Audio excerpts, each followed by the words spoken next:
So I should be wearing... if you like, if you're comfortable. So. Look. There we go. It's probably... Well, we could try. And if I don't, I can remove them, or I should have them. Oh, I mean, it's either or. Like, if you're not... some people are not comfortable. I prefer having them on. I'll try without them. If at some point I'll just put them on if it seems to make sense. Wonderful. Alrighty. So, good afternoon, everybody. It's Christopher Dagger once again, your host for Off Bishop Street Podcast. And I am delighted to have Dr. Eric Buzzetti, whom I came across on Explore Concordia. Just looking for wonderful guests to have on, and I looked at your resume and your basically your accolades. I thought, you know what, I better invite Dr. Buzzetti over to the theology department, given the growing relations that I noticed as a master's student in theology with regards to political science and theology, like how both disciplines are really intertwining in different ways. Mm-hmm. And I noticed that different topics in your profile really seemed to be interesting, and they are topics that we cover in theology a lot. Like let's start off with Greek philosophy, right? Like Aristotle and Plato and that kind of thing. So like what I like to do to start off is really to give a floor to the guests if they want to talk about their background, their bio, their studies, that kind of thing. Sure. I mean, my training is as a political philosopher, political theorist, and my area of specialty is Greek classical political philosophy. I'm also trained as a lawyer, so my first degree was I got a law degree from McGill, and then I realized I didn't want to be a lawyer, so I just noticed that actually. I ended up then pursuing graduate studies in political philosophy, and I encountered some very good professors who really convinced me that the ancient philosophers still had important things to teach us. So I ended up studying them, and then came back about almost a quarter of a century now. In 2000 was hired here at Concordia, so I've been teaching at Concordia for the last 23 years. You mentioned the Department of Political Science. It is true, I'm part of that department, but it is also true that for most of my career at Concordia, I was actually at the Liberal Arts College for 19 years, and so I've been in political science actually only 4 years now. So I'm old but new in that sense to this department, and so I'm very and the theological theme. I mean, I suppose we'll touch on it at some point, but it is a theme of some interest to me as somebody who was interested in the place of religion and politics in liberal democracies, of the state of, you could say, de-Christianization of the West. And in the fall, I will be teaching an advanced honors seminar on the foundations of liberalism. But one of the elements that I want to focus on is just how the liberalism at the beginning focused on and was concerned with the issue of religious toleration. What it did may have influenced profoundly the character of the place of religion in politics nowadays. So thinking about these questions, that's of interest to me as well. So that's just by way of a brief survey of where I've come to be here at Concordia. I'm originally from Quebec City, so I'm a francophone, but I've been teaching in English for now. So you grew up in Quebec City? I grew up in Quebec City. Yeah, I grew up in Quebec City, and you need to move this a little bit. Sure. Oh, much better. Yeah. I grew up in Quebec City. Did my education there up to CEGEP, so I went to Cégep Sainte-Foy in Quebec City, and then to McGill, for law, and then Boston College later on for my graduate studies. Yeah. Right, go Eagles, right? Boston College. Yeah, that's right. Those were they had some good years in football and basketball. A bit before I was there, and while I was there also. Yeah. Interesting. Yeah, it's cool to see that. There are multiple careers for one person to go through. Yeah. Right. Like even when I look at myself, I'm 28 years old right now, doing my master's in theological studies. But my backing, not to brag or anything, but like I've been through so many hoops. Like I did my master's in biochemistry. Right. I worked on breast cancer cells for one of my final courses. A very hard project, like a 7-week arduous study of like breast cancer and the effects of this drug on breast cancer, that kind of thing. But then I started developing like interest in business, so I went to McGill as well. So I'm also a McGill alumni. I did 2 years there to pick up 2 certificates, marketing and management, because I see. it's very popular for STEM field kids to add on like an MBA or business studies on top of their science studies. Sure. So like, yeah, I studied like marketing and management. I wanted to get into an MBA. I got refused. Mm. So then, but I've always had like a Christian upbringing for some reason. Like I've always been directed toward the Bible, like what the Bible Sure. teaches is like life lessons. Read the New Testament when I had COVID back in late 2020. Mm-hmm. But then I was like, you know what? Maybe I should give theology a shot. You know, Yeah. maybe I should apply for an MA in theological studies, even though I was not relevant whatsoever. Mm-hmm. So I got in, and now I feel like a fish in water, right? Oh, so, good. So you've enjoyed it. Yeah. Yeah, thus far. And just the political aspect, like my master's thesis actually touches U.S. politics, like with evangelicals Sure. and like their input, the good and the bad that comes from the intertwining of religion and politics. Yeah, sure.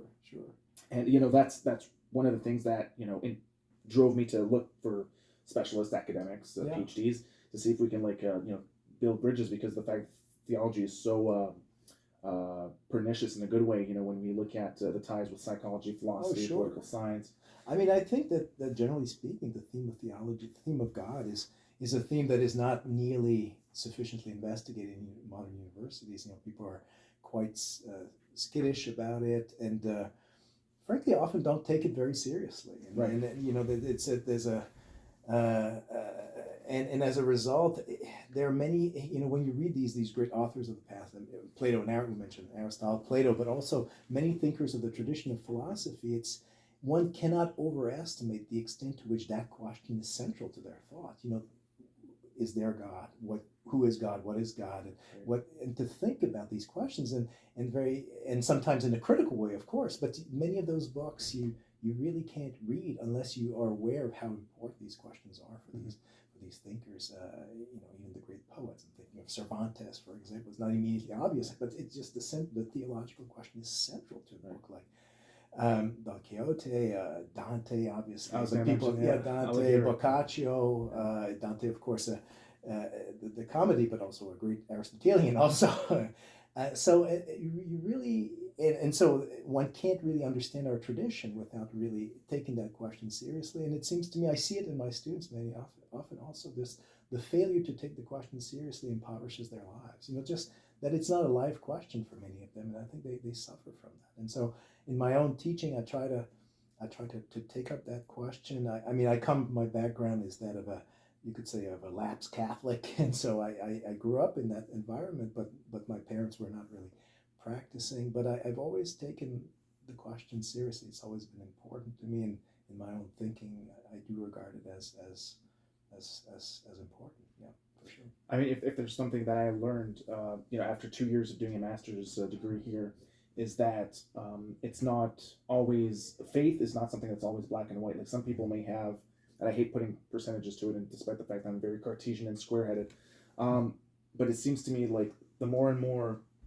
I ask people about their faith and where they stand on the spectrum, a lot of them seem to be in the gray zone where most people are actually agnostic. Even some of the most seemingly Christian people, they're pretty agnostic in the sense that and rightfully so, because they ask a lot of these questions, these existential questions, as to what exactly, who is God? What is God? Is there a higher power? Should we care? Should we not care? Should we evolve? Should we progress? Should we be more conservative? And that kind of thing. So, in terms of, your own, again, like I'm not going to, force anybody to. No, sure. Right. But I mean, in terms of where you line up on the spectrum, like what would you consider yourself more as a Christian, an agnostic, or an atheist? Or? Yeah, I don't know how I would label myself. I don't think I'm not a practicing Christian. So if that makes me a non-Christian, then I would be a non-Christian. But is there something we need to attend to? It's all good. It's all good. Yeah.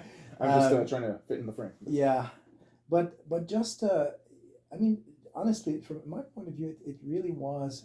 There's a very intellectual component to the question for me, in the sense that the realization that there is a question that needs to be raised and asked, and so there's an element of self-reflection, self-knowledge, and also coming to an awareness of that my answers to these questions is not.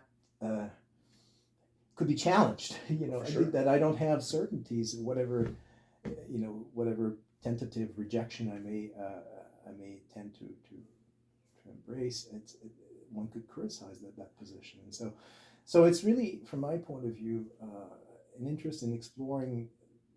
Reading Thomas Aquinas has been part of my education, but also reading Spinoza and seeing how they approach the question, and so that's for me very stimulating.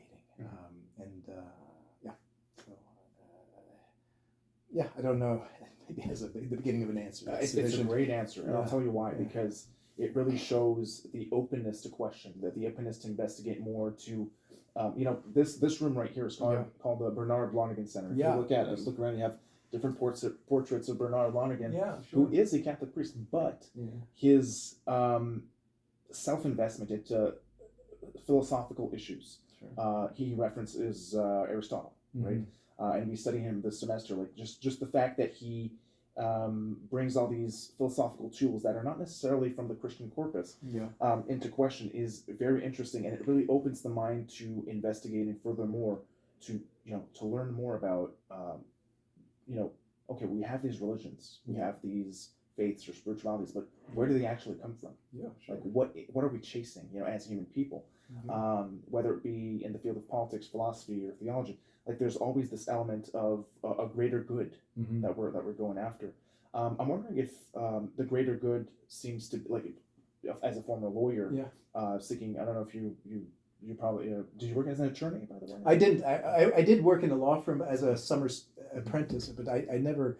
I didn't do the bar school, so I'm not actually a member of the bar association. So I'm not a lawyer. I'm not claiming to be a lawyer, but I did graduate from law school and work for a couple of summers in a law firm. So I have a sense, and this actually caused me to not want to be a lawyer, a sense of what the life of a lawyer in a big downtown law firm looks like. So but yeah.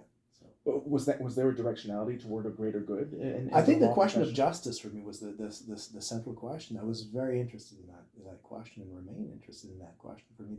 And initially I wanted to go into philosophy to think about that question. My parents, my father in particular, was not so keen on me doing that. He thought there was no professional prospects associated with such a pursuit. And so going to law school seemed to be a kind of compromise, that I would think about justice, but also get something practical out of it. I got something practical out of it, but the reflection on justice was too limited from my point of view. So I was dissatisfied with those studies, and so I had in the CEGEP, I went to CEGEP in Quebec City. I'd had very good philosophy professors who introduced me to philosophy, and then essentially I went back to them and said, where should I go and study because I'm interested in these questions, and they pointed me to Boston College, which turned out to be a great choice, and also is of course a Catholic, an important Catholic university. And so and down there, while I studied in political science, political philosophy, we had very close connection with the theology department at Boston College. And one of the influence there on me, intellectual influence, was this fellow by the name of Father Fortin, Ernest Fortin, who's in that community was very well known and was also a little bit like Lonergan, somebody who, while a Catholic, I guess he would have called himself a theologian, but certainly somebody who had been profoundly influenced by philosophy. And so I learned from him a good deal. So, but you were going to ask me a question about the common good, or you were leading in that direction, and then right, because Method in Theology, which is one of Bernard Lonergan's central books, really gravitated around how can we, as a community, find a greater good, right, or the common good, actually. What is the real to get more philosophical, what is knowing, and what do we do when we are knowing something, and how we come to know something. And I was wondering if your line of, or your expertise, like your specialty areas, dealt with this existential question of knowing the common good.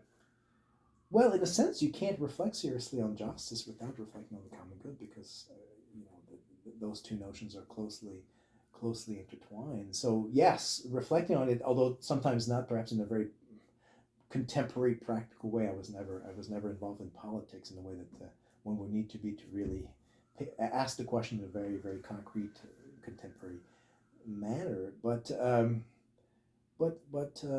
I do think, one of the things that strikes me about the current situation in connection with the issue of theology and the issue I would link this also with the decline of faith in so many people in the West and in Canada and Quebec in particular. That there's a certain the political atmosphere has become very screechy. Very, people are there's a kind of ideology that is extraordinarily strong and but also loud, and I wonder if there's not a certain connection between that and this the disappearance of religion. In other words, that people there's no element of hope that extends beyond this life, and therefore no capacity to accept certain injustices in this life, in the thought that this life is perhaps not the end. But once you believe that there's nothing beyond this life, then it has to happen here and now. And so there's like this spiritual void that I think is partly the consequence of to use the Nietzschean phrase, the death of God, is being filled with this very screechy ideology, and in that to that extent makes the finding of the common good more difficult, I think, and so that's unfortunate. I come here the theology department, theological studies now. It's not theology. I mean, you guys are. It used to be in the Middle Ages that the faculty of theology was, of course, the pinnacle of university education. Everything was directed toward ultimately the science that sought to know, and so far as it's possible, the highest being. The queen of sciences. Of course, it was the queen of the sciences. And now, you're not the queen of the sciences. Neither is political science. But I, while without calling for the restoration of theology to that lofty status, I do think that something is to be said for it having more presence on campuses. That should be. And so I was very pleased by your invitation from that point of view. I mean, of course, and to your point. The fact that there's so much of what I'll call clutter. Yeah. Oftentimes, when I have conversations with my fellow classmates, or on our way back home on the metro, like it's all about clutter right now. Like we're social media and the news, information, disinformation, whatever you want to call it. It's so much clutter, and I think that clutter is impeding spiritual growth. Or just morality, the growth of morality, and knowing right from wrong, and that kind of thing. Yeah. And nowadays, like when we look at the political landscape, for example, in Canada, especially in the United States, because everyone around us on the news, like just the polarization is something. It's definitely a force to be reckoned with, because we look at what's going on, and it's harder and harder to have a dialogue and to agree or disagree, or agree to disagree on things that seem decades ago it would have been trivial, but people seem to be more suckered into like extreme ends of the respective spectrum, whether people are far on the left or on the right. So I'm wondering, like, just this whole left-right paradigm, is it something that you have to deal with in political science a lot? We do, although not in a way that you're describing it in the context of contemporary American politics. American politics are very divided, but there are two sides. There's very much a left side and very much a right side, a conservative side. That really division that doesn't really exist within academia, and this is in the context of the university and Concordia in particular, but this is true to some extent in almost all universities. It's so dominated by one side. The left really dominates academia, and so the result is that there's really not a whole lot of place for conservative discourse, and that I regret that, partly because it's good to have conversation, the two sides, and partly because people on the conservative side tend also to be somewhat more sympathetic to theological issues, to faith, and to an orientation by faith, and I think it would be healthy for that to have a greater presence within academia. So it's what's happened in the last several years in academia is really not very healthy. And there's really, a lot of people have lamented the loss of free speech, and it really is happening. There are certain issues that are almost impossible to take up in the classroom, and it's issues connect with gender, issue connection with sexuality, with it would be not quite suicidal, but certainly it would take a lot of courage to, for example, offer a course in say at Concordia today in which you would make the case for, examine the traditional institution of marriage and make a case for the traditional institution of marriage. I mean, you could do it, but you'd probably get into trouble, and certainly would get a lot of resistance. Whereas you could do all kinds of courses about all kinds of other forms of, arrangements, and then it would be no problem. And so, and I have no problem with a number of different ideas being explored, but I do find it sad and somewhat unhealthy that there's no room for things that, well, I mean, after all, marriage is still the institution on which our society, to a large extent, continues to be based. So there should be room within the university for explorations of these kinds of issues. And frankly, it's not happening. I find myself sometimes not raising some questions in the classroom because it's hard. Oh, I'm disappearing from the screen. Backing up. All right. Backing up. I'm sorry. I'm not going to. Is there a stench? No. Yep. And so I try. I really make a point at the beginning of all my class to say this is a place where free speech is central to this course. If you can defend any position you want, provided you do it with reasons, with arguments, not with ad hominem attacks. And I really encourage that. And one of my, you could say, pedagogic principles is to try to disagree with students as much as I can, in the sense that whenever they put forward a position, you try to show that there's something problematic about that position. Right. Not because I necessarily disagree with them, often I don't, but just to force them to articulate it better and more coherently the position that they're voicing. But that being said, it's very, it is difficult to, issues, there are certain issues where that freedom of speech just does not exist. And so I hope that phase will stop, but I don't see the end of it right now. It's, diversity, equity, inclusiveness, that has not been something good for universities in the classroom. There's a real, one senses at times the oppression of just like the cone of silence, that just certain things can be said. And, sometimes you just need to speak the words. You just need to express the ideas. It's not true that using a particular word somehow that the world will come to an end. And yet we behave in a way that suggests that it will come to an end. And I find that deplorable. So I I try to carry the flag for free speech and take up the issues that are often not taken up in other courses, including the theological questions or in its relation to politics. Yeah. Well, despite that, I feel theology is, as you mentioned, it's or I'll say it in my words, it's diminishing in importance, and it's no longer the queen of sciences, like it was before. I am still optimistic because of the fact that I think the dynamics that are going on societally are actually backfiring against itself. Yeah.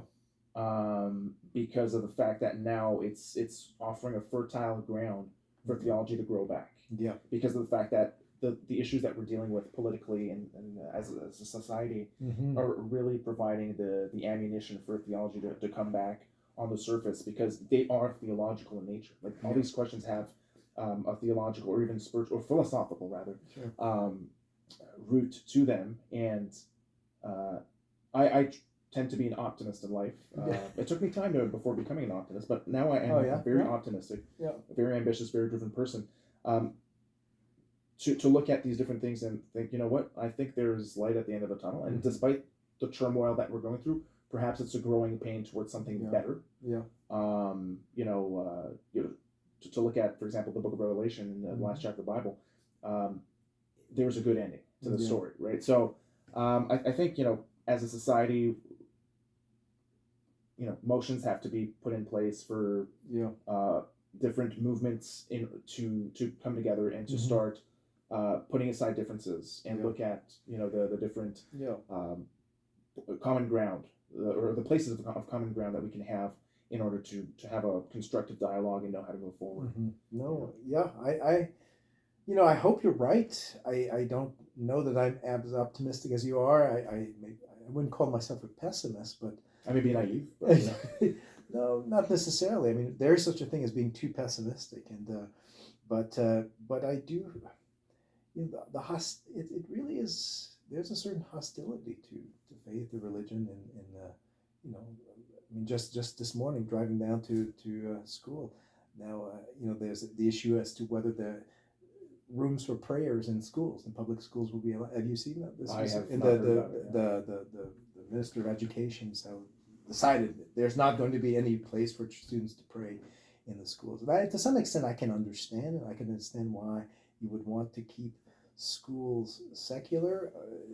Schools are not religious institutions. There should be that separation. But where the line is between separation and then you enter the realm of hostility to religion, that's not always easy to draw this line. And sometimes I think we tend to err on the side of hostility.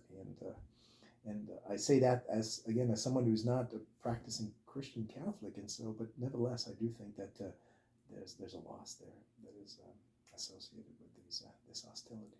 Well, I mean, to that point that you're bringing up, no, I have not heard about. I just came up this morning. Yeah. Yeah, I'll probably look into. Thank you for mentioning it, because I'll take a look at it in on a search engine to see like what Google's going to say about it. But I look at it from different angles, because on one side I do understand that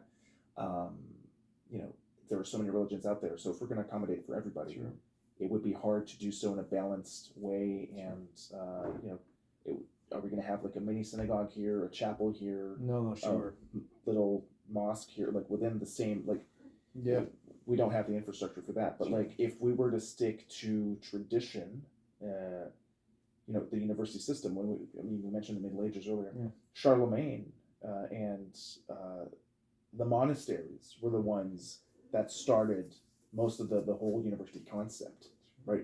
Like when we look at rhetoric, dialectic, mathematics, and theology, and like back then, like at its root, the university has, not all universities, but the university invention had the church's backing.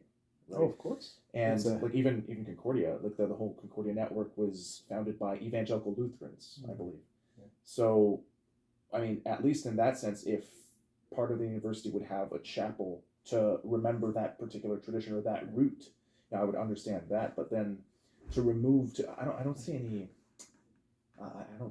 motive, a valid motive, to eradicate religion completely from, or spirituality at least. Yeah, and that's what people are grasping for. But you were mentioning social media earlier, but grasping for it in the wrong places. They're not going to find it there. I say that being said, I'm not really on social media much. So, well, I say much, not at all. So I know it only secondhand. Yeah. I can see, the particular screenshots of a particular tweet. But that's not the same as being on Twitter, I gather. So it's. I mean, I just deleted my Facebook about 2 or 3 weeks ago. Yeah. Because, by happenstance, I take a lot of courses outside of my master's as well. Like I took some social media courses, SEO courses about like keyword searching, the internet, how it works, and I took a couple of business classes as well, like during my master's.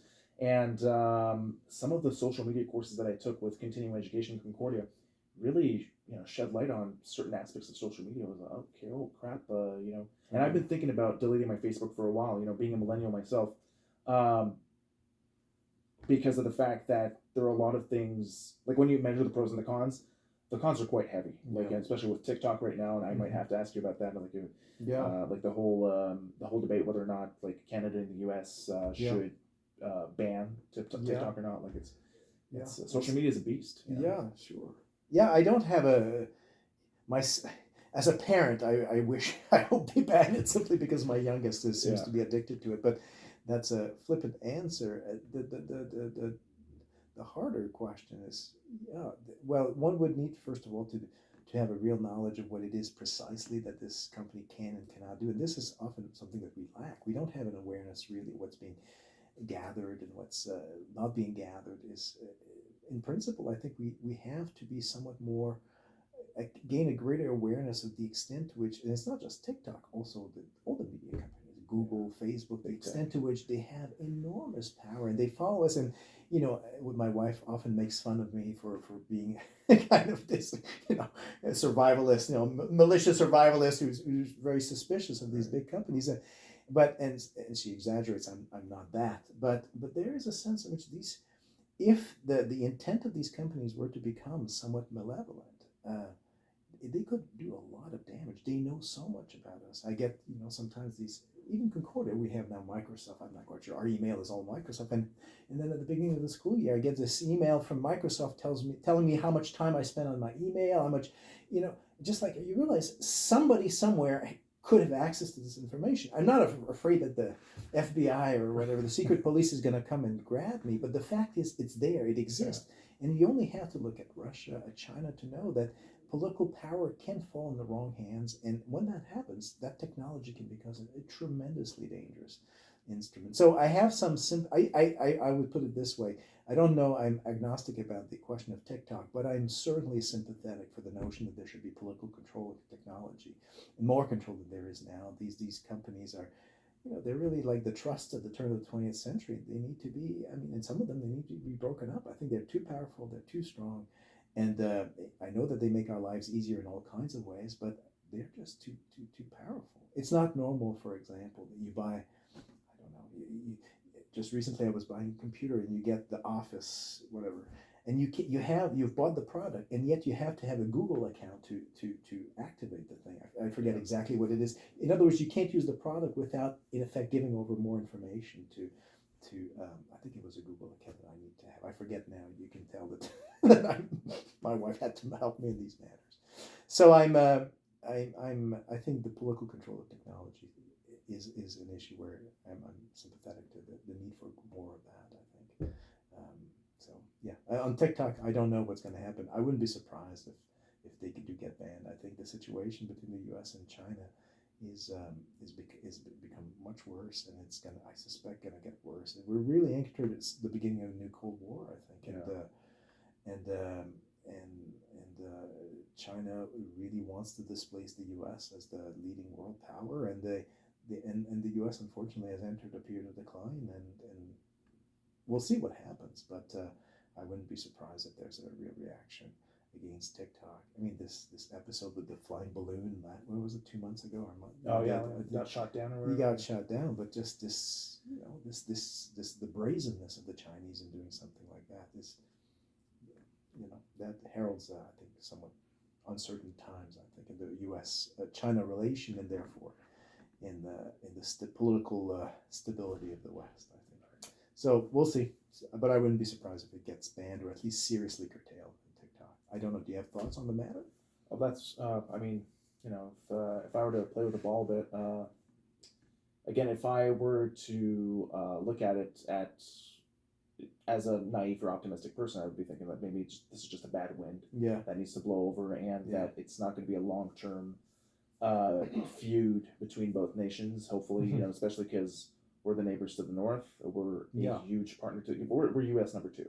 Sure, that's my, I mean, obviously we're Canadian, but we have our own identity as well. But like I think that in political and economical matters, the U.S. is number 1 partner. So we're going to get enthralled into this conflict if there is to be one. If it's going to escalate to worse proportions. Like the balloon thing was a weird, comical thing that I found to be.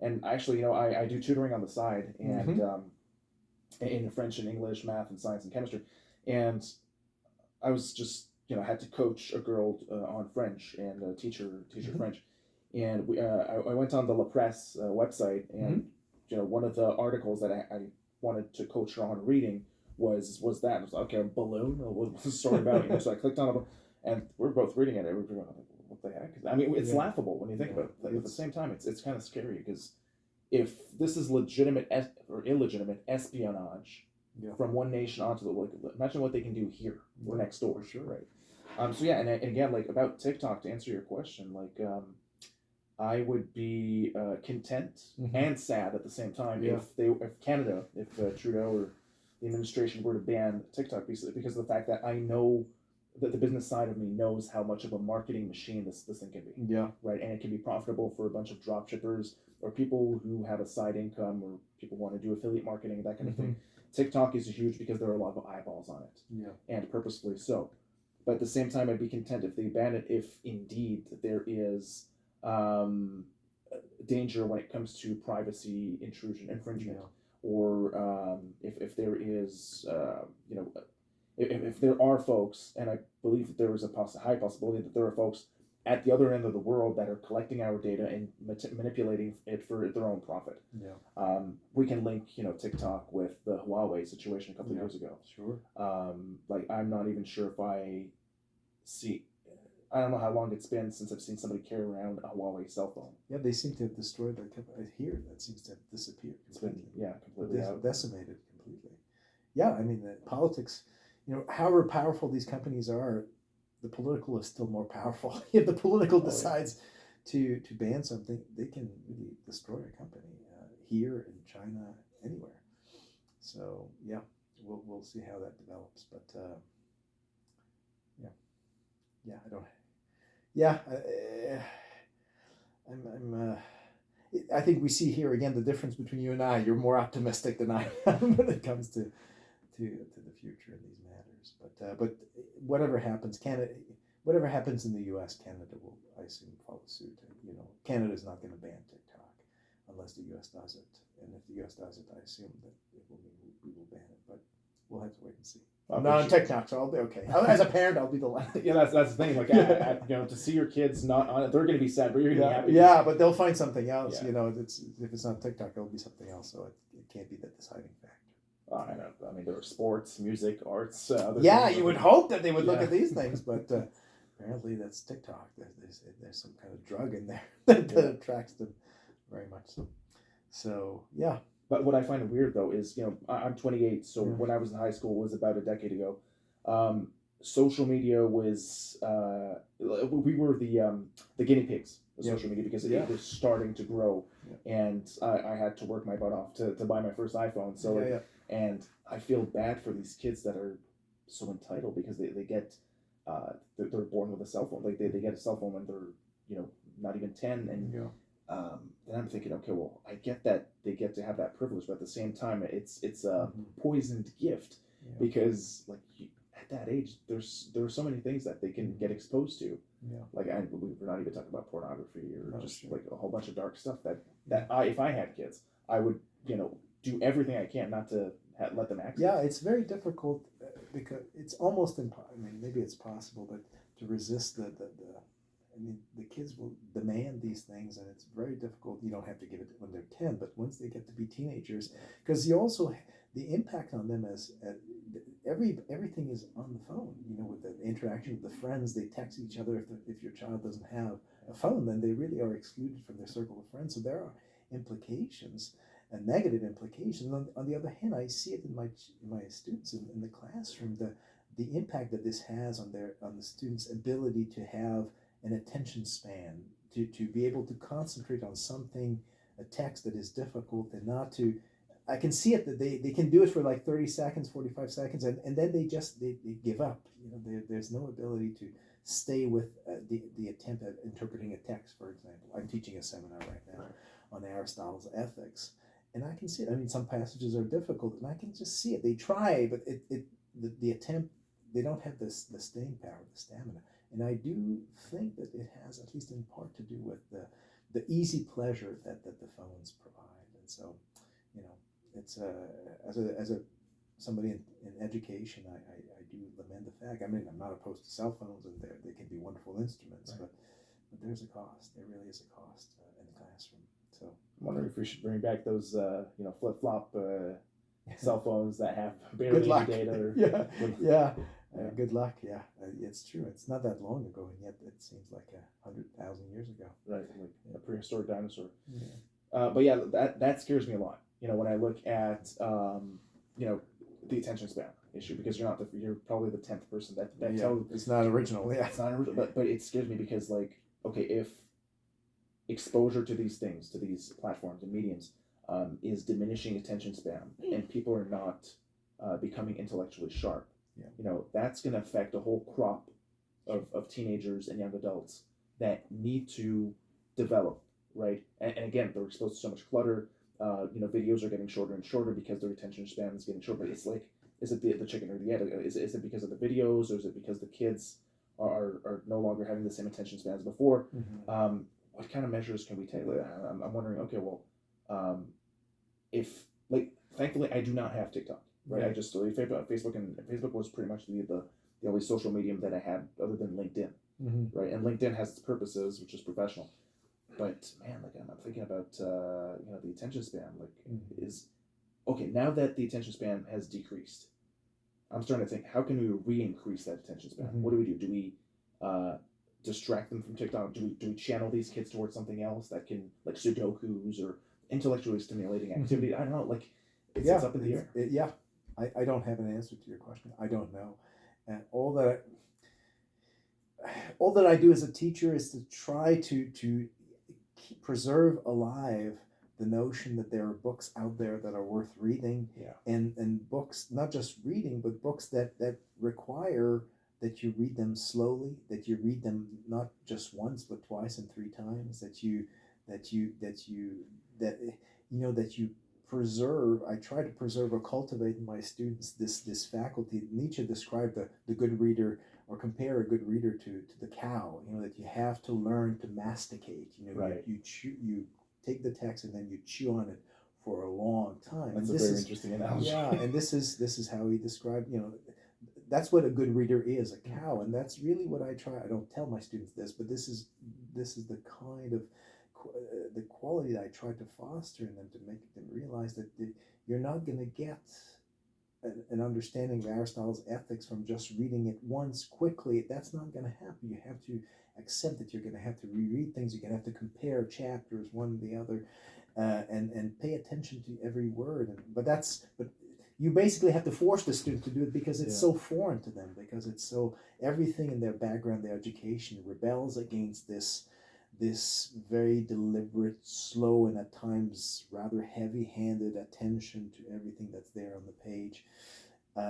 But that's all you can do, to just try to preserve the embers alive, the embers for what a true education is.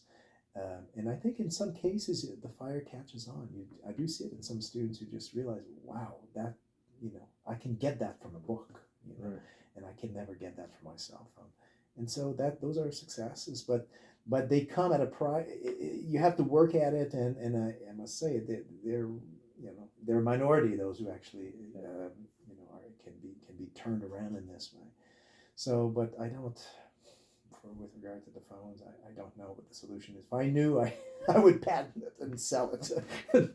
I would sell the secret, but I don't have the secret. I don't know what the solution is.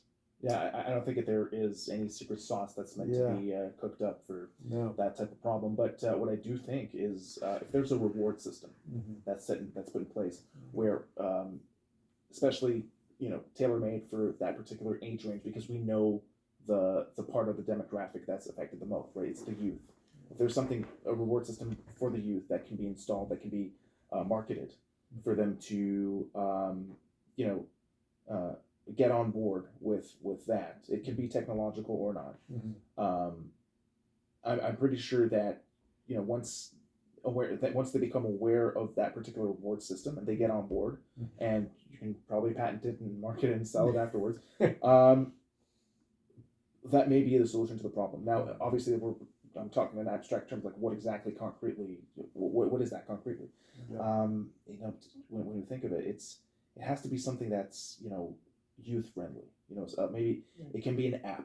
It can be something that deviates their attention toward that, or it could be perhaps a reading repertoire. Like I use Kobo to read books. I do have a lot of physical books as well. Sure. I mostly prefer like the old-fashioned way. I'm more old-fashioned. So yeah, like just I think academia has a role to play. Like professors, and I'm huge on education. The more we expose kids to resources that they can focus on, and the more we, quote unquote, force kids to focus and to direct their attention to one particular datum or one repertoire of knowledge and information, the more I think, and the more that they know that they have a reward afterwards, I think that becomes more appealing for a whole crop of students. Yeah, that may be true. I mean, ultimately, in the case of some students, there are certain questions that speak to the human soul. There are certain questions that are important to us as human beings. You mentioned some: the question of justice, the question of God, the question of love, friendship, and if you, in the context of your pedagogy, if you raise these questions and if you put the students in contact with authors who have thought about these questions profoundly and offer not necessarily answers or solutions, but a rich material on the basis of which you can think more profoundly on these questions, some students will respond to that because it nourishes them. They sense the lack, the void. There's a certain dissatisfaction with the emptiness of social media, but also of the general culture, which leaves them spiritually empty, and so they will respond to that. And that's what we have to go with. Just try to find these young people that you can really do some good with, right? And they are there, they exist, and they come sometimes to your classrooms not really knowing what it is that they're looking for, but they sense that something is not quite right, and sometimes it takes a while for them to realize, oh, this thing is speaking to me in a way that I didn't expect it to speak to me. So you have to stay with it for a while. But that's I think in the current context, that's the best, and all that what I can do as a teacher, as an educator, to try to speak to with the help of great thinkers, great authors, to speak to the yearnings of my students with regard to these big questions. So Aristotle, but not just Aristotle. The whole gamut of philosophers and poets and theologians who are part of our rich tradition. So, right. I mean, right now, what I'm reading, because I try, like, I'm an avid reader. For instance, is Viktor Frankl's Man's Search for Meaning. Yeah, I've never read. I've heard of it, but I haven't read it. Is it good? It's a short book. Yeah, not too long. It's about just under 150 pages. Mm-hmm. It's one of those Holocaust memoirs, actually, where Viktor Frankl talks about because he's a physician, and he worked as a doctor in the concentration camp, but he was part-time doctor, part-time. They submitted him to hard intensive labor, as most of the people in the concentration camp. So he's talking about like his the Holocaust and that kind of thing. And what I like about these type of books, despite the grim and sad aspect, is that you can vicariously learn a lot through as if I'm incarnating that person's skin and understanding what they're going through, and just the imagery that they use in their memoir to penetrate that world and know what they're talking about. And interestingly enough, in summer of 2021, I bounced around in Europe. I went to the Vatican, saw Rome and Italy, Spain, and one of the European countries that I visited was Poland, and Poland, Auschwitz. Yeah. And I visited Auschwitz for half a day, and I was walking around, and it was not a happy experience. Yeah. Like when I was looking at, because they were smart enough to keep everything as is, because they knew that this particular heritage site would serve as an exhibition of the cruelties and the evil that the political climate in Nazi Germany back in the 40s generated. So yeah, just walking around, I was like, wow, it's so freaking dull and gray, and it's amazing how, like, but it was I didn't start crying afterwards. Like, I didn't get emotional. I'm not a super emotional person, to be quite honest, but it was super educational. And I encourage anybody to go to Auschwitz as long as it's open. So look at what type of buildings, like the bunkers, the gas chambers. They even had like a couple of stone tablets with Jewish names written in Hebrew. In Birkenau, like the adjacent camp, which is way larger. Yeah. And it seems to me like that's where when they told me that they were going to build Birkenau 2, right, an extension of an extension. Yeah. And the Nazis never actually built it because the war was over. I was like, okay, well, it seems to me that human cruelty has no end. Like, it can go to infinity. Yeah. And I had Corey Lebrecq over. He's a theologian, a professor at U Laval, and he's huge on bioethics. Yeah. And I commented on C.S. Lewis. Yeah. Right, so he was a great Anglican author. Sure. And C.S. Lewis said that education is great, but something along the lines of knowledge without virtue only creates a better demon. Yeah, no, I think right. Sure. And the Nazis back then were the greatest scientists on Earth. Yeah, right? Sure. They're one of the biggest political superpower, and it's so true that in education, it's super important to build someone on the intellectual level, but also match that with the spiritual, with character. Values, yeah, with character. Yeah, no, it's difficult, and it's. Yeah, you do your best, and but this is something Aristotle speaks a good deal about, right? The importance of character and the importance of but the role of habituation, for example, is very important in order to build character, and that's also something that we've lost the sense of it. We think that educating kids is about telling them what they ought to do or giving them lessons, but it's really also about just having them act in a certain way, and that's very important. Yeah, but I find you're right. These lessons are useful, and they're useful, especially useful for maybe youth who have been brought up in liberal democracy where everybody seems nice and there's prosperity there. We don't encounter for the most part great evils, and I think one of the consequences of the loss of faith and the de-Christianization of the West has been there seems to be a loss of awareness of just how depraved human beings can be. Just the fact, in Christian language, that we are sinners, that we were born in sin, and that's very much part of who we are. It's in our heart, and there's the abandonment of the religious perspective has been at times replaced by kind of rather overly optimistic humanism that really doesn't see the extent to which we're capable of falling very, very low. And so these kinds of experiences, I think, are valuable. At the same time, I would say they're in a way extreme, because obviously Nazism is something extreme, and we have to recapture a sense that it's not just in these exceptional circumstances that badness manifests itself. There's evil all around us. It's in our hearts. It's in us, and that means that we have on the one hand have to be on guard against people who might want to oppress us, to dominate us. But it also means that we have to have a certain generosity toward other human beings. We all have skeletons in our closet, so to speak. We are all sinners. And so I'm thinking, for example, of these movements that want to bring down statues from the past, and just because on the grounds that these people committed this or that particular sin. We're all sinners. We've all done some bad things. Now, that doesn't mean that every statue that was raised in the 18th century needs to be kept up. Some of these people probably should not have statues anymore. So I'm not, preservationist of every.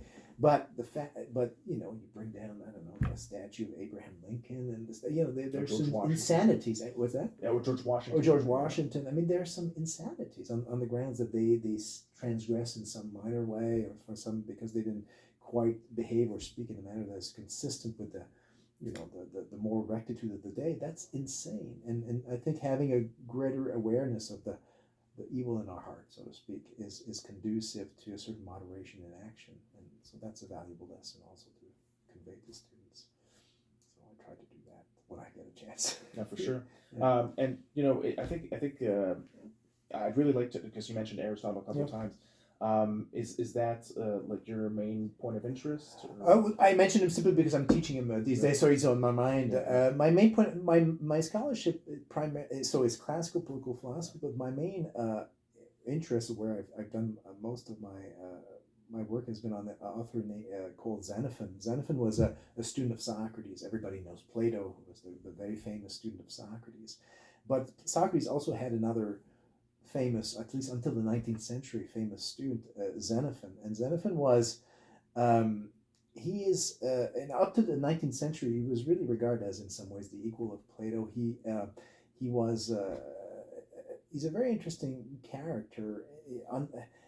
He was a student of Socrates, and at one point, toward the end of Socrates' life, when Athens lost the Peloponnesian War, things became dicey for Socrates and the Socratics in Athens. And so Xenophon at one point leaves Athens, and through a complicated circumstance, he befriends, in effect, the brother of the king of Persia. The king of Persia at the time was the most powerful man on earth. Right. And becomes involved, initially unknowingly, he doesn't know that that's what he's getting into, becomes involved in the attempt of this brother of the king of Persia. His name was Cyrus.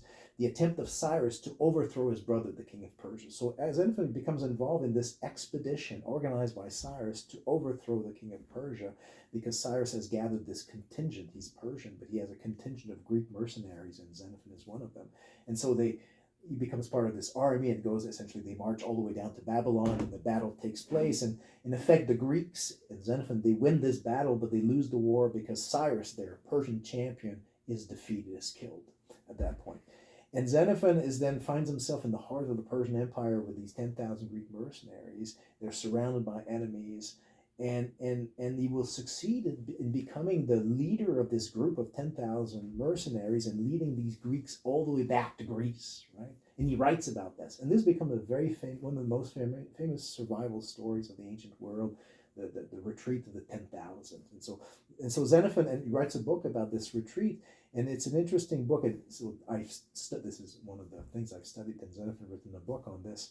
It's an interesting book because it's a book that raises essentially the question: what does having been a student of Socrates, a philosopher, how does it help you become a better leader, a political leader? And so one can, in a way, answer that question on the basis of this account that Xenophon gives us of this expedition. So I'm very interested, and I still am very interested in him, in that particular book, but in him more generally, in Socratic philosophy as seen through the eyes of Xenophon. I'm also interested in this other, more contemporary German American philosopher named Leo Strauss. Leo Strauss was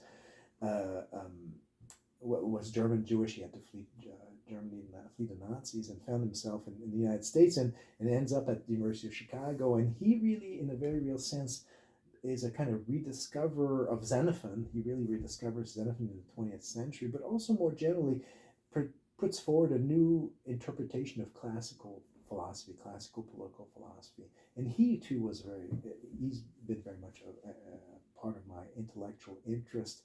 And here the theme of theology re-enters the picture, or re-enters my scholarly interest. Strauss was interested in analyzing what he called the crisis of the West. He thought that, writing in the mid-20th century, he identified the crisis of the West as being a crisis of reason, a kind of loss of confidence in the power of reason to distinguish right from wrong, to guide us in our moral political lives. And he raised the question: why is it that we've lost confidence in reason? And so, of course, in the context of these irrational movements, Nazism, and among others. And he will, the answer, to simplify things and to paint with a big brush, he will suggest that this kind of self-destruction of reason that he sees taking place is the consequence of the Enlightenment's critique of the Bible, of Christianity. That there was, at the time of the Enlightenment, an attempt to defend reason against the Bible, against Christianity, against faith, but a defense that was ultimately superficial. That's not how you would put it, but that an attempt that failed to come to grasp or come to grip with the power of the believing position. That is to say, that reason itself was defended in as if it were itself a kind of faith, a faith in reason. And Strauss identified the crisis of reason in the 20th century as a kind of unfolding of a problem with the Enlightenment, at the beginning of the Enlightenment critique of the Bible, that reason was not grounded adequately at the time of the Enlightenment, and therefore the Enlightenment view of reason is a kind of superficial view of reason, and therefore he went back, Strauss did, to pre-modern philosophy in an attempt to see whether a stronger case for reason could not be found there. So this was part of his impetus for going back to Aristotle, to Plato, and Xenophon also. So I'm interested in that too, and in Strauss. This is also part of my scholarship. So that's a very brief picture, but that gives you at least a sense of the kinds of things I've been interested in. No, that's great. I was actually gonna delve deeper into that. And the name Strauss, Yeah. Leo Strauss. Leo Strauss, exactly. Yeah. The last name Strauss, and the world of philosophy in that pool. I do recall coming across it somewhere. Yeah. I'm not sure where. Yeah. But yeah, I've never heard of Xenophon before, and I'm glad to know the interesting story about the conflicts that happened between the Greeks and the Persians back in antiquity. But then again, when we think about entertainment, pop culture, and that kind of thing, I remember when I was a kid, I watched the movie 300 with Gerard Butler. Yeah, sure, of course. And, the war that happened between the Greeks and the Persians Yeah. was nicely portrayed there. Yeah. With the 300 men. Yeah. And I remember The coming Spartans. from Yeah. the Spartans. The Spartans. Yeah. But the thing is that I'm thinking about it now geographically. Like, where the heck did they fight? Because Greece is on that one particular, end. yeah. Well, they cross, and then that particular battle was in Greece proper. Essentially, well, you've seen. I actually haven't seen the movie, but I know the story. But essentially, protecting this narrow place where this enormous Persian army of allegedly over 1 million men had to go through this very narrow passage, and so they were of course kept by 300 Spartans who all died by doing it. But that kept gave time to the other Greeks to prepare for this invasion. That actually occurs before the episode that I'm talking about, which comes somewhat later in Greek history. But yeah, by land, they came by land. They crossed the Hellespont, and then they walk all the way through what's present day Macedonia, and then coming down, well, Thrace, but really Macedonia, and then going into Greece proper. Interesting. So yeah. Because I thought that, geographic, because like today when I look at the map, you have Greece, then you have like the Middle Eastern countries, you have Lebanon, Syria, Iraq, and then you have Iran, which is Persia. Yeah, but the Persian Empire really covered an enormous amount. I mean, it covered present-day Turkey, so it wasn't just Persia, Iran or Persia, but it really, to begin with, it was, but then it expands and it occupies this whole, so Turkey is basically the Persian Empire to much of present-day Turkey, so this is, they were closer to Greece than you may think. Yeah, I forget. I was going to say something, and then you said something. Oh, just on Leo Strauss. Leo Strauss. Yeah, Leo Strauss. I think, and I say that if people watch this podcast, Leo Strauss, I think, is a very important philosopher and a political philosopher in the 20th century. He's also controversial. And he's controversial partly for good and also partly for very bad reasons. He was controversial at the time when the George W. Bush invaded Iraq. He became controversial because one of his Paul Wolfowitz, I don't know if he was his cabinet secretary of defense, essentially had studied with a student of Strauss, and so Strauss was accused of teaching people to become imperialists or become somehow promoters of American domination, but the connection, more specifically, is that Strauss is credited with, or in some circles is accused of, having rediscovered the so-called art of esoteric writing and reading. That is to say, of claiming, and I think correctly, that authors of the past did not always write everything they thought and did not always mean everything that they wrote, so that you have to read their books with a certain amount of care. And so, for example, there will be all kinds of seeming strange features. Well, for example, why is it that Plato wrote dialogue as opposed to treatises? Well, the dialogue makes it much possible to. It's easier to hide what it is you're thinking, because you have characters that you don't. It's not so clear which character is speaking for the author, and so on. And so Strauss argued, and I think correctly, that under conditions of less than perfect freedom of speech, when you did have a persecution of thought, and then authors developed these methods of writing that enabled them to convey their thought, but in a way that also protected them against possible persecution. At least that was one important reason for this esoteric writing. Now, but later scholars or contemporary scholars who resist this view of Strauss suggest that Strauss really invented this notion of esoteric writing so as to justify that the notion of esoteric writing presupposes a very inegalitarian view of human beings. There's the few individuals who can understand, and then the many human beings who can't understand, and therefore you write your book so that the few can understand you, but the many, the hoi polloi, can understand you. So there's something unattractive, undemocratic about the underlying premise, And so people don't like that, and also the implication is that the people who engage in this kind of writing are really trying to manipulate other people by not writing things they don't believe, or not writing things they believe, and so the manipulative element was rubbed some scholars the wrong way in this notion of esoteric writing, and so when Bush invaded Iraq, they just you see here was an indication of where this kind of approach to text can actually ultimately lead, this attempt at becoming masters of the universe and becoming oppressors, dominating. And so he's controversial for these reasons, but he's a very interesting guy. And I think these critiques are ultimately misguided. He's a very interesting, thoughtful scholar and really philosopher. So I've been interested in him, and I think he's a very sound guide to the study of ancient philosophy, broadly speaking.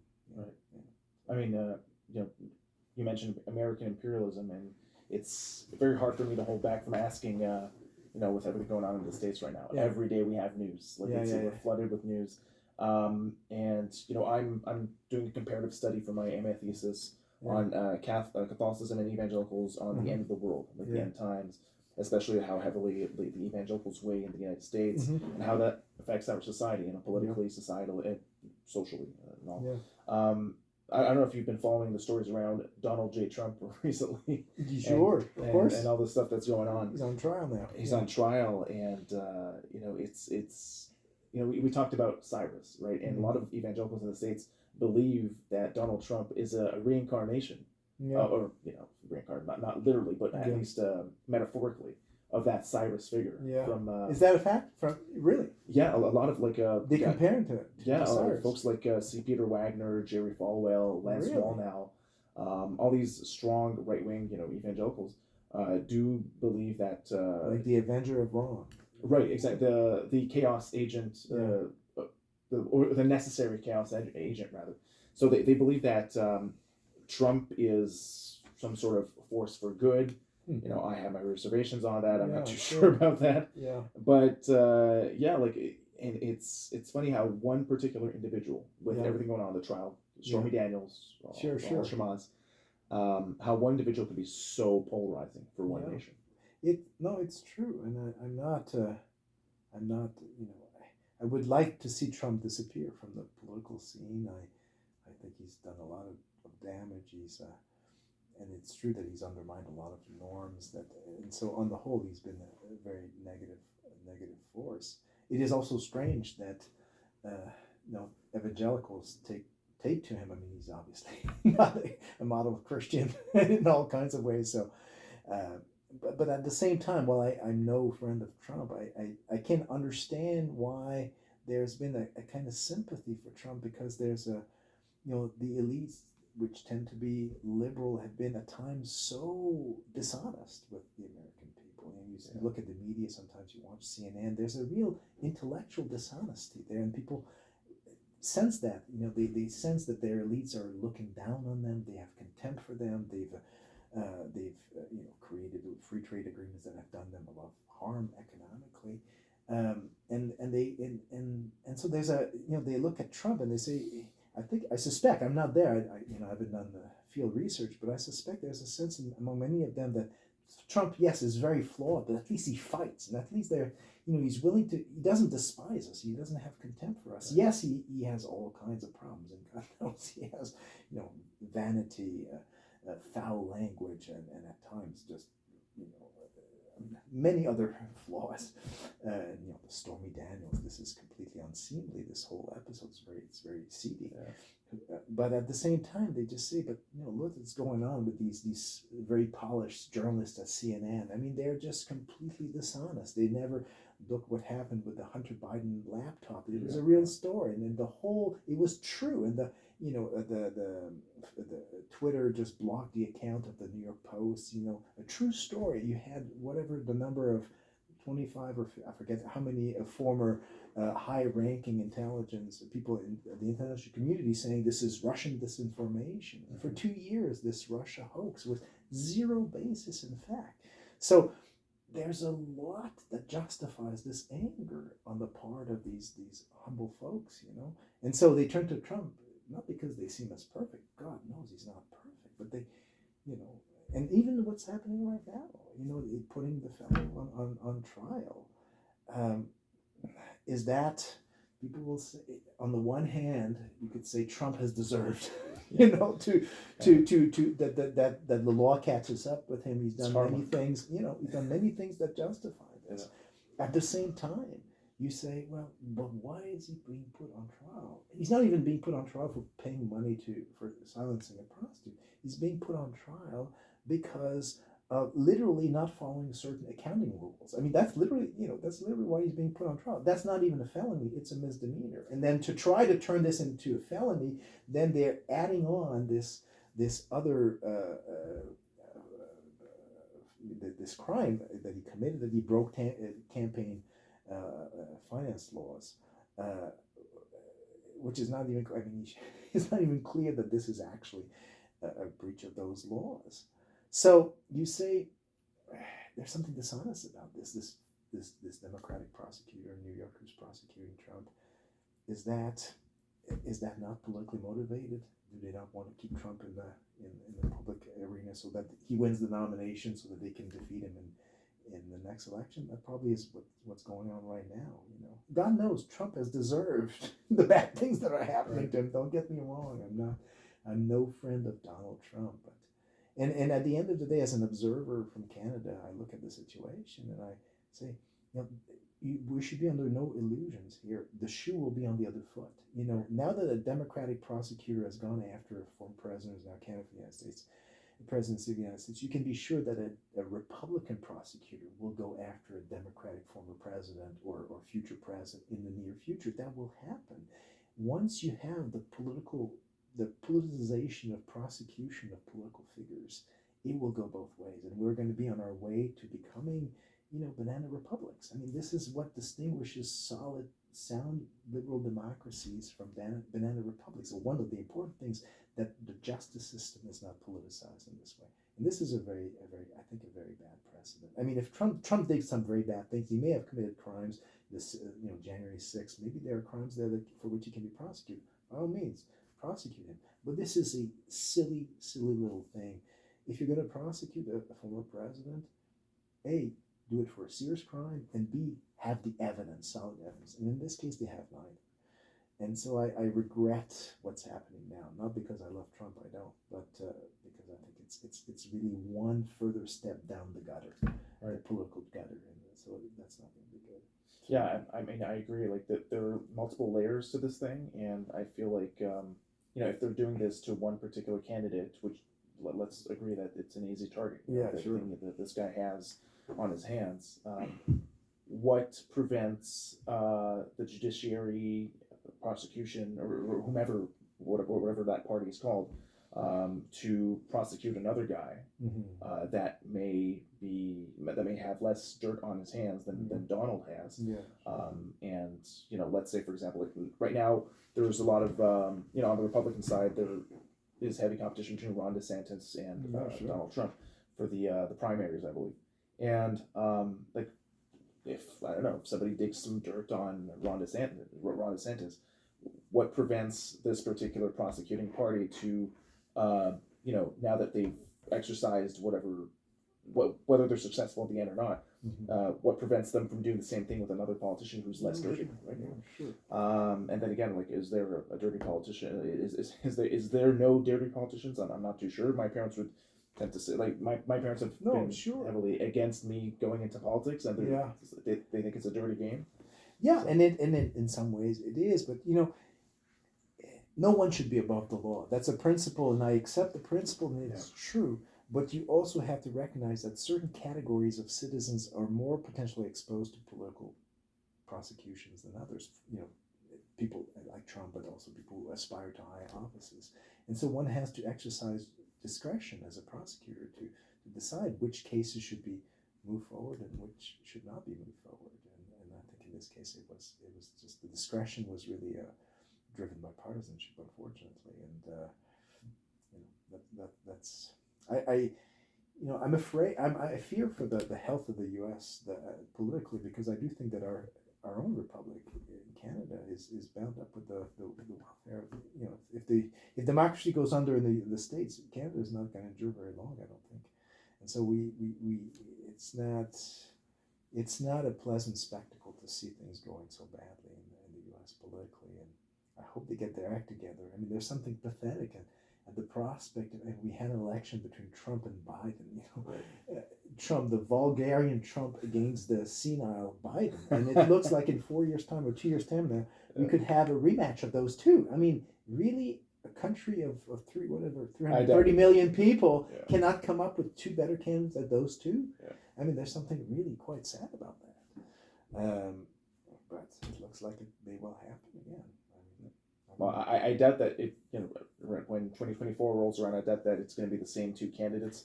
We'll see. I mean, you think it's going to be somebody? Yeah, other people. I mean, I hope you're right, but I'm not sure about that. Well, I mean, in a lot of political circles, there are talks about Michelle Obama perhaps, throwing her name in the hat for the Democrats. You have Gavin Newsom, who seems to be willing to perhaps take over. More than willing. You'd be very eager, the governor of California. Yeah, but Joe Biden would have to then step aside. Doesn't look like it's going to happen at all. I mean, he's old. Something could happen to him. He could have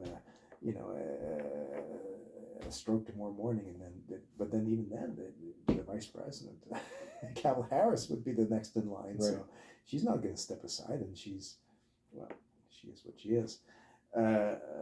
So I don't know. And then we'll see. I mean, nobody knows the future.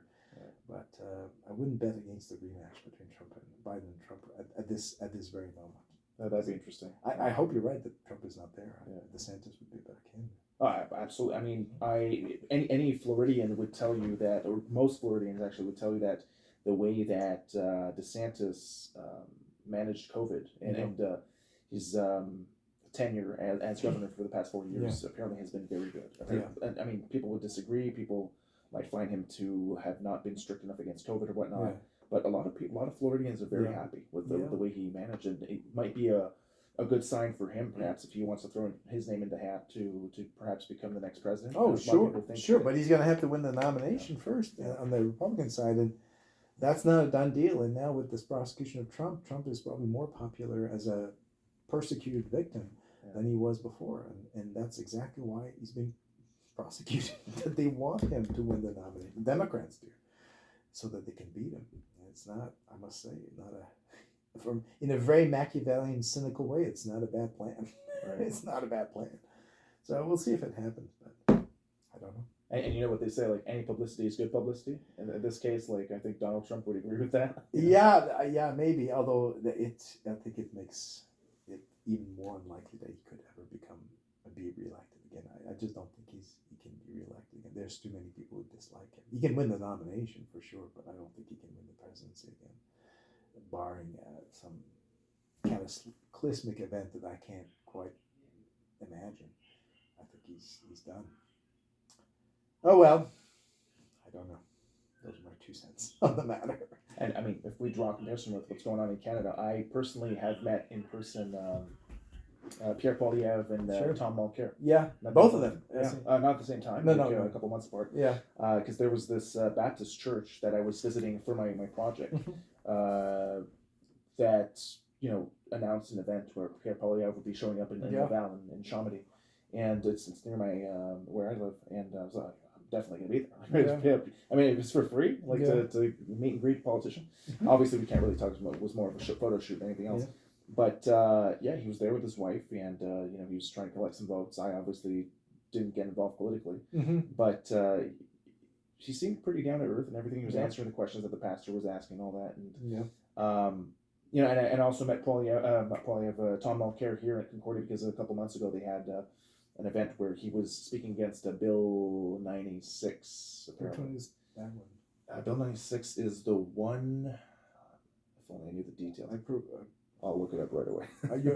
I probably should know it, but it's not. Yeah, it's the one that kind of hinders the English language in a francophone context. So take a look at it. Yeah. So it says here, Bill 96, an act respecting French, the official and common language of Quebec, became law on June 1st, 2022, aimed at strengthening French language protection within the province of Quebec. So it, contextually speaking, I think it's quite obvious that Mulcair coming here as a former NDP, to basically promote or have perhaps some sort of a stance against it because of the fact that Concordia is an English university and a lot of folks are coming from abroad to learn here. Do you have any stance on that, like on that kind of language, Bill 101, 96? Yeah, I don't. I'm married. I'm myself a francophone, and I grew up as a francophone, but I'm married to a Anglo-Canadian. My wife is from Kingston, Ontario, so obviously I'm from Toronto, so yeah, a lot of sympathy for English Anglo-Canadians and the rights of the minority. At the same time, it is true that the French language in Quebec I do think is threatened, and so it is. I have sympathy for the desire to protect it and to promote it, but it is. I'm not sure that it should be that Bill 101 should be extended to CJEPs now that the question is being raised, and maybe it will happen. I don't know. They were certainly talking about it. I haven't seen any final developments on that issue, but yeah, I can see why the Anglophones are concerned. At the same time, I do think that some of those protections are necessary. So I'm on the I can see both sides. I really am on both sides of the issue insofar as a francophone, but also with my wife. And so I think likewise. Like I'm on the fence as to how much we can enforce one particular language in the on one province or state. Like I do understand the necessity for Quebec not to get Louisianized. Like Louisiana was supposed to be like the Quebec state or the French state in the United States, and obviously it's no longer that. Despite the French heritage, like you have the different towns, the Lafayette and the Bayou and all these. New Orleans was Nouvelle-Orléans, that kind of thing. Like, sure. there is that French heritage to it. But I grew up in the French system here in Quebec. Despite that, my first language is English. I moved here when I was 6 or 7. So I did all my schooling in French up until CEGEP, and then came here for post-secondary studies.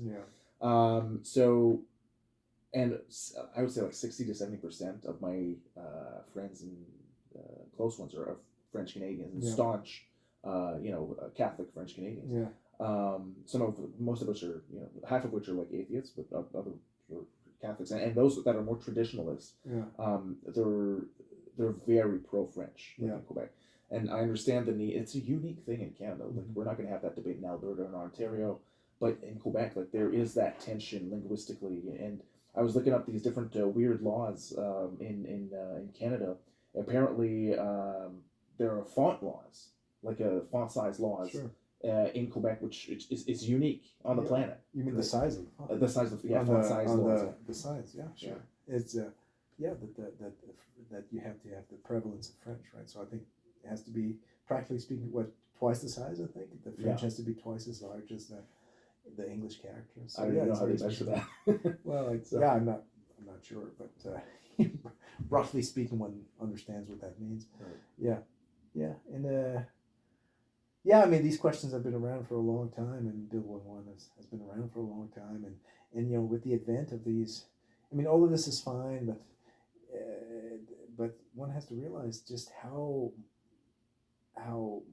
much, I think to say, damage or harm is being done to the French language by social media. We were talking about TikTok before. I mean, you listen to I have teenagers, listen to them talk. It's like every other word is English, so they speak in franglais or franglish, right? And that's a huge source of concern. So unless we pay attention to that too, French it will always be to some extent threatened. I mean, we're surrounded a sea of 330 million in the States, and population of Canada is so another 25 or 30, close to 30 million English speakers in Canada. So Quebec will always be threatened. Or the minority. So, but at the same time, I have some hesitation to the English minority has to enjoy its rights as well. That's important. That's essential.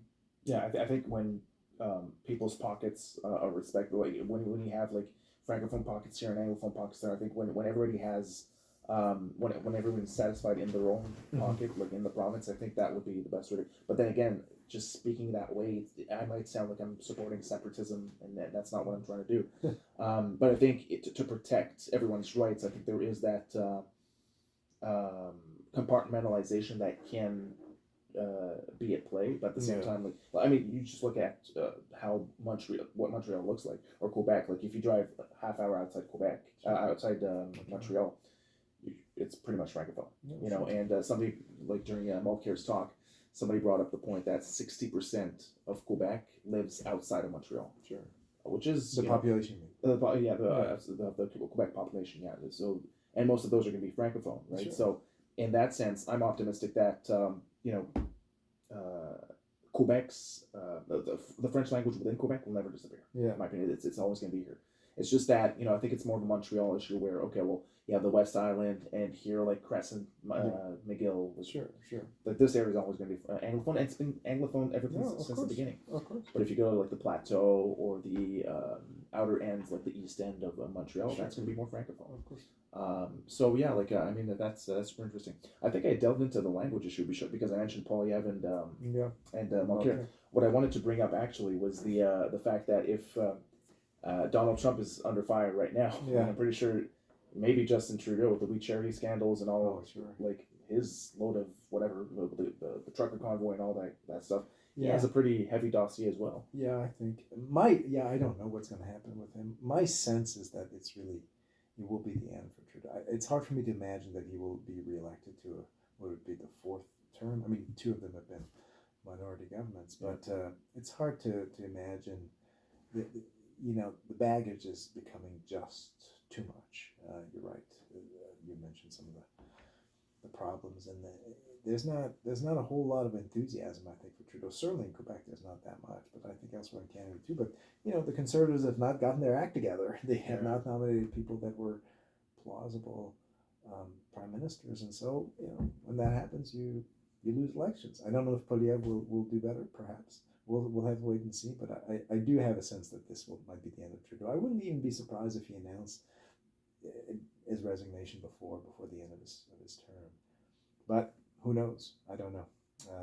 It's probably time to move on for Mr. Trudeau. Yeah, I guess so too. Like I think with he's been around since 2015.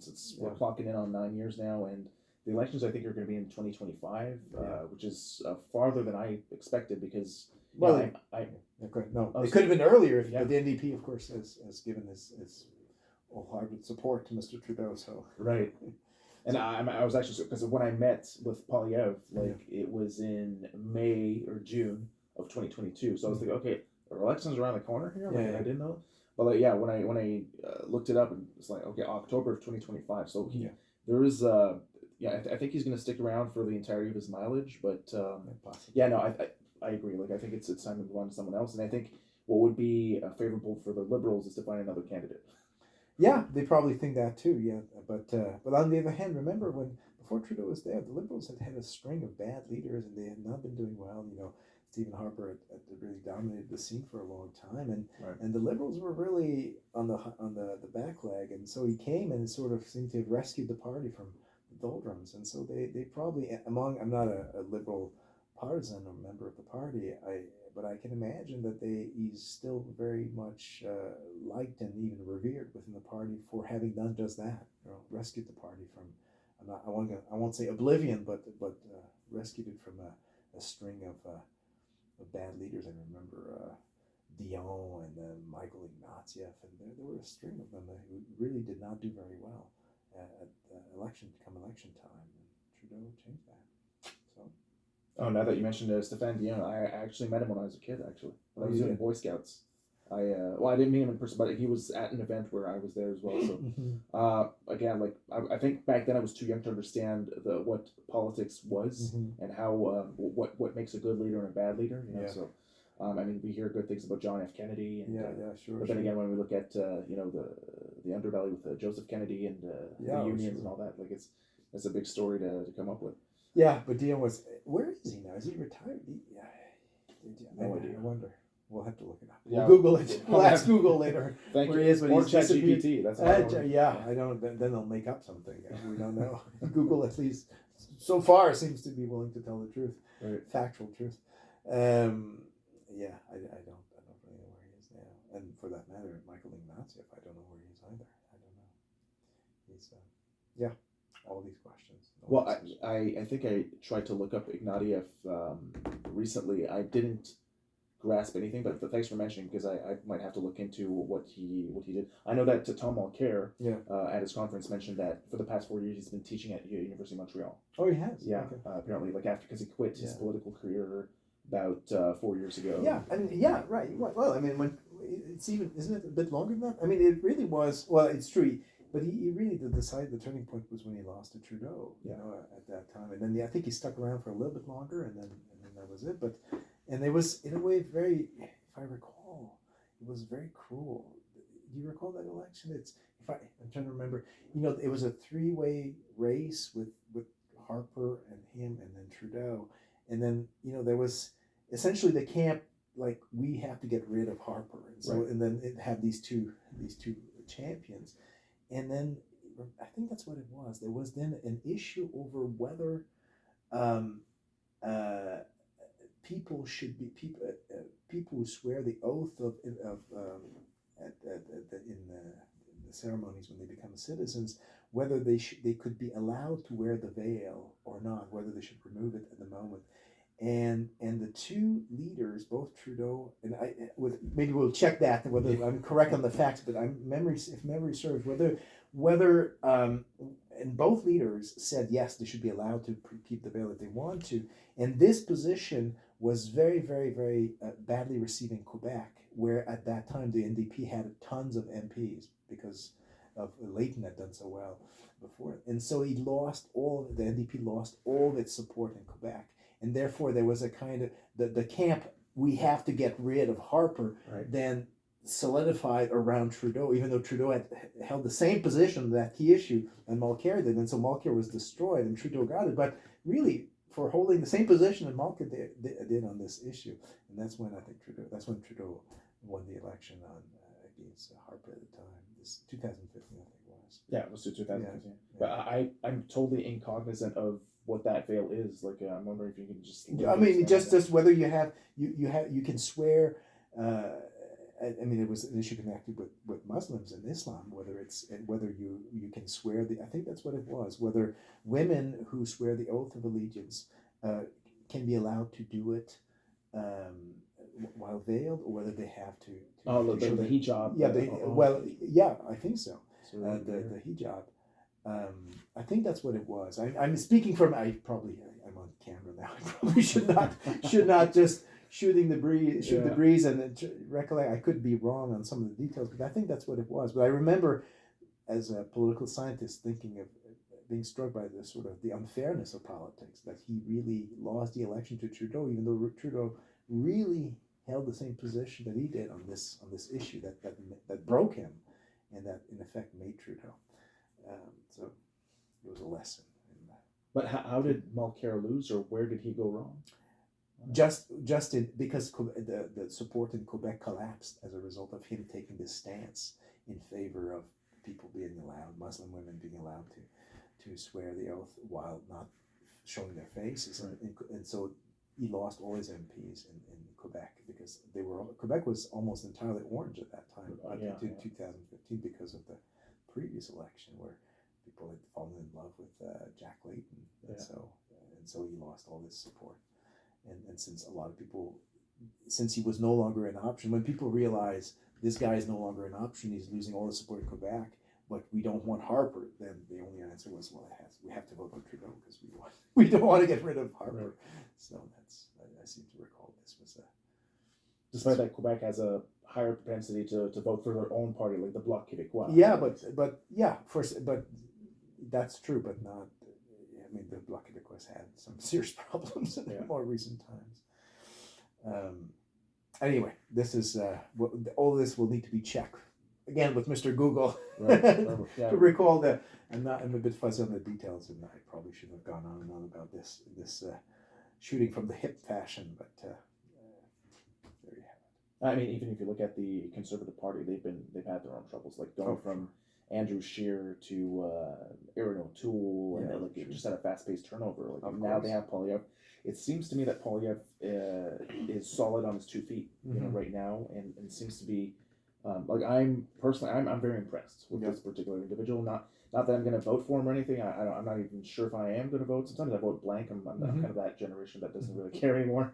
But I'm impressed with the ideas that he has.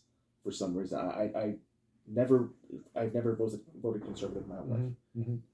But when I hear him speak, one of the only flaws that I find in Polyev is his dogged attacks on the opposition, on Trudeau. Every he's time very pugnacious for sure. He's a pit bull in his. That's my sense of him. Yeah. Oh, is that? That's my sense of him. I think that's right. And now, if he would drop that a little bit and focus more on his plans, which he is communicating very well, very eloquently. Perhaps I wouldn't be surprised to see if the pendulum were to swing the other way. I wouldn't be surprised to see him. No, that may well happen. I mean, at a certain point, people get tired of one party. It doesn't matter who you are. It kind of swings both ways. It's going to swing, for sure. And it swung against Harper at that time. It just people were tired of Harper, and it wasn't necessarily because if you recall, people had some grave doubts about Trudeau, and he seemed to be kind of shallow, and nevertheless, at a certain point, too many people are tired of one particular government, and so they want to change. It doesn't matter what the opposition is. Wonderful. That's that. Yeah. So So we've been chatting for an hour and a half here. Yeah. So I was wondering, perhaps this would be a wonderful place, not to stop it necessarily, but actually to perhaps shoot with some final thoughts. We can segue into final thoughts and as to education, politics, theology. Well, yeah. My final thoughts, if you're asking. Right. Well, I hope to continue to be an educator. I hope the situation. I do hope that freedom of speech, for me as a teacher and educator, that's the paramount issue these days. Freedom of speech and the atmosphere in the classroom. I hope that situation improves. We'll see. I do. I'm not entirely optimistic about the immediate future, but I'm going to continue to do my thing, and that's all you can do. Ultimately, try to do what you think is right, and the chips will fall where they fall. So yeah, I don't know. Final thoughts. I don't have more final thoughts than this. I will continue to work as a scholar. I don't know how many more years I have left as a teacher, but I'll make the best of them. So. Right. And a couple of hours before, I had Dr. Corey Lebrecq on. He was working on bioethics and that kind of thing, and he's married to an educator, so they're both working mutually. His wife is a kindergarten teacher, and he's a university teacher. So we have really both ends of the spectrum. I personally am aspiring to be a professor, despite the competitive nature of when it comes to the job market. Sure. And just recently, I purchased a course with Harvard University. It's an online higher education training program. Yeah. I don't know if that's going to work in my favor, but in my eyes, it's an investment. For me to actually learn the skills and to understand how kids, 18 to 25, are really, absorbing and digesting the information in the classroom, the academic baggage that they're getting communicated, and how we can stretch that diminishing attention span in order for them to become, highly intellectual individuals in the future. I'm excited to see what this Harvard course has to offer, and I was wondering if, as a professor, how long have you been teaching? I've been here since 2000, so 23 years. 23 years. Yeah, so a while. And what were you teaching somewhere else before that? No. I taught as a postdoc at Wesleyan in Connecticut for one semester, and I was also a postdoc at Boston College. So I taught a little bit before coming to Concordia, but this was my first full-time position. 23 years. And I'm 28, and hopefully when I finish my PhD, I want to get a PhD, so I should be done by age 33, 34 if everything goes well. Any tips Like for myself, if I were to become a future professor, like with 23 years of experience? It will. I mean, the world will have changed probably a lot by then. If I would, if I tried to give tips 10 years ago to, they would be completely irrelevant to today's situation. But no, but I would say just follow your heart. Just study something that you find interesting, something that you believe in, that you believe is important, and then teach that, whatever that is. And if it's theology, then theology. And you know, students, I think, can sense who's genuine and who's a fraud, and so don't be a fraud. And for the specifics, I think you're going to find as a teacher, you have, being teaching is a kind of a humbling experience because you don't control everything. You can prepare very well for a class, and then you get up in one morning, you're tired, and so your delivery is terrible. Or you can prepare very well, your delivery is great, and the students are not there, and so it's still a bad class. And sometimes you have terrific classes. So it's not an exact science, and so you have to work to go with your strengths, what it is that is most appealing to the students. And sometimes it's a level of energy. Certainly the believing in what you're doing, believing that it's worthwhile, that you're teaching something that is worth teaching, worth knowing. So whatever you decide to study, make sure that it's something that has that character, and then convey that to your students. Yeah, for sure. I mean, that passion definitely translates over to the audience, and hopefully it's communicable to students for them to understand, to take something out of it, and to mold it into something that they can actually use later on, and to have a virtuous cycle that may ensue afterwards. Right. So yeah, for sure. Well, thanks for the tip, and I don't. You're welcome. All right. Well, thank you for inviting me. Absolutely. All right, guys. So that's it. That's it for episode 9 of Off Bishop Street. I'm here with Dr. Eric Buzzetti. Thank you so much for being here. Thank you. Hopefully you enjoyed it. I did enjoy it. And hopefully you guys enjoyed it too. And you're going to get something out of it. And politics, theology, political science, and the humanities are oftentimes an underrated field. But I feel that there is a necessity to delve into these fields and see how usefully they mesh with whether you're from the STEM fields or from the social sciences. It's definitely something that can translate well, and that may be applicable for whatever line of work that you're in or that you're aspiring to go into. Stay tuned for more. I'm going to have Dr. Yuri Shalev. He's a psychology professor and a specialist on behavioral neuroscience when it comes to drug usage. We're going to have him on April 24th. And between then, I'm probably going to find some other guests for you guys as well. So you guys stay tuned and stay safe. Bye-bye. I don't know why I say that, but it's all right. All right. This is good. Can I get up? Oh, yeah, for sure, yeah. All right.